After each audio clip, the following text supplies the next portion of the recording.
Qarun was another of those who, in his arrogance, fought with Pharaoh against Moses. The basic factor behind Qarun's arrogance was his wealth.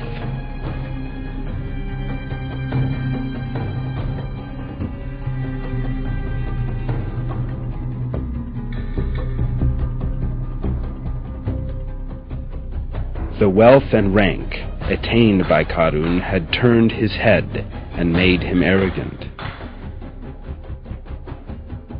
His arrogance led him to imagine that he had been given these things because he possessed certain superior qualities.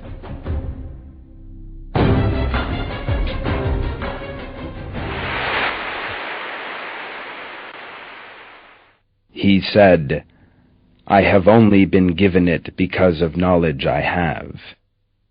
Did he not know that before him God had destroyed generations with far greater strength than his and far more possessions?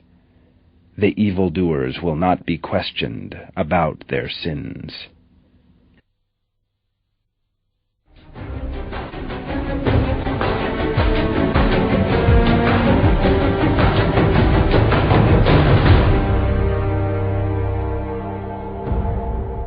Yet arrogance brought him loss, not gain.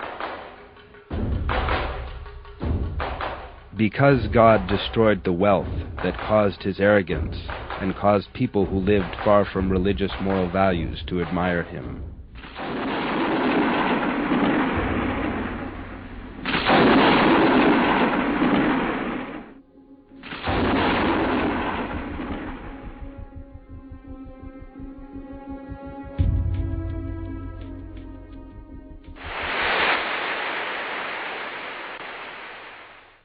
We caused the earth to swallow up both him and his house.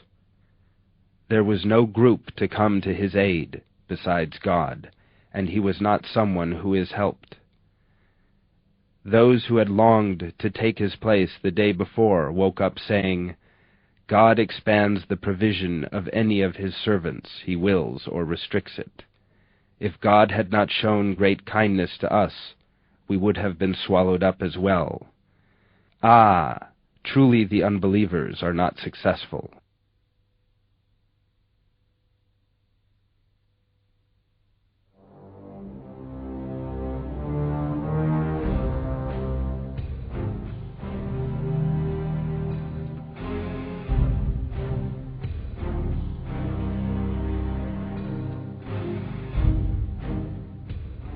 Abu Lahab was an unbeliever from the time of Prophet Muhammad, may God bless him and grant him peace, who was known for his arrogance and insolence. The Qur'an informs us that he and his wife were repaid with hell for their evil doings in this world. They will be greatly humiliated with the punishments they receive. The situation of Abu Lahab and his wife is of enormous importance as a deterrent to those who come after. This is what is revealed about them in the Qur'an.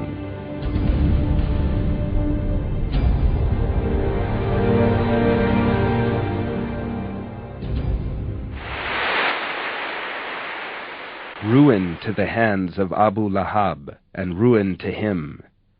His wealth has not helped him, nor anything he has earned.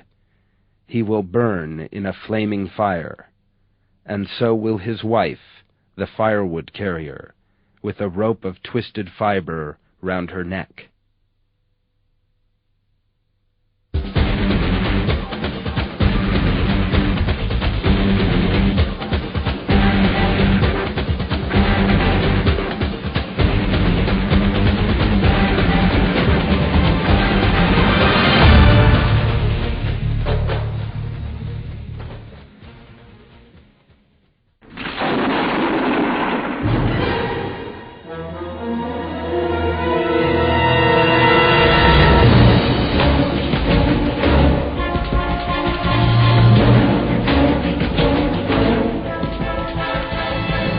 Oppression, cruelty, bloodshed, and tears dominated the 20th century. cruel despots and dictators were always the originators of all these sufferings and catastrophes. Stalin, Lenin, Mao, Hitler, Mussolini, Franco. These people have gone down in history not only because of their twisted ideologies, but also because of other traits they had in common. Because of their unrestrained arrogance and excess. Every one of these people was a living example of how pride can lead to violence and rage. Every one of them harbored an ideology that encouraged feelings of hatred and contempt for the weak and admiration for the strong.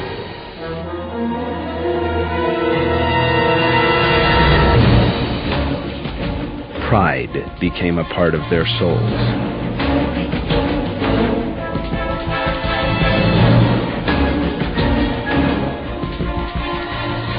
One of them was the Nazi German dictator Adolf Hitler. Hitler depicted himself as a popular hero. He ordered giant posters of himself to be put up all over the country. The aim of these posters was to give the masses the impression that Hitler was watching them at every moment. Hitler's arrogance led him to irrational superstition.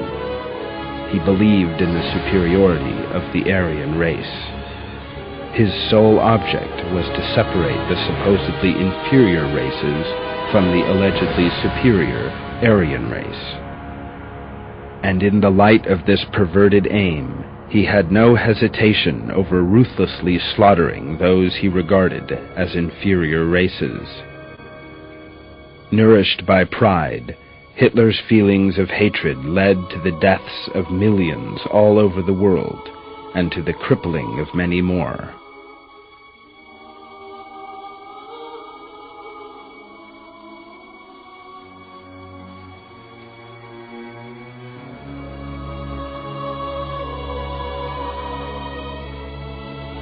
The communist dictator Stalin was another example of arrogance. All those close to Stalin would line up to make speeches describing what a genius he supposedly was.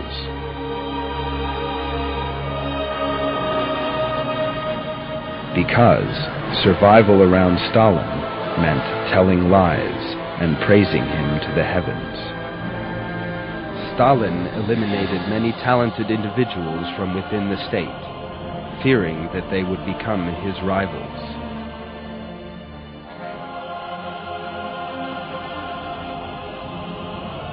Stalin would be applauded for minutes at a time at Communist Party meetings.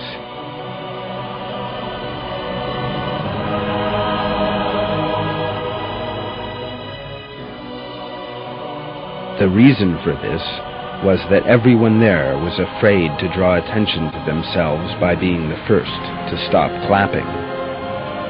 Because Stalin had killed a number of delegates who had failed to display the requisite level of enthusiasm.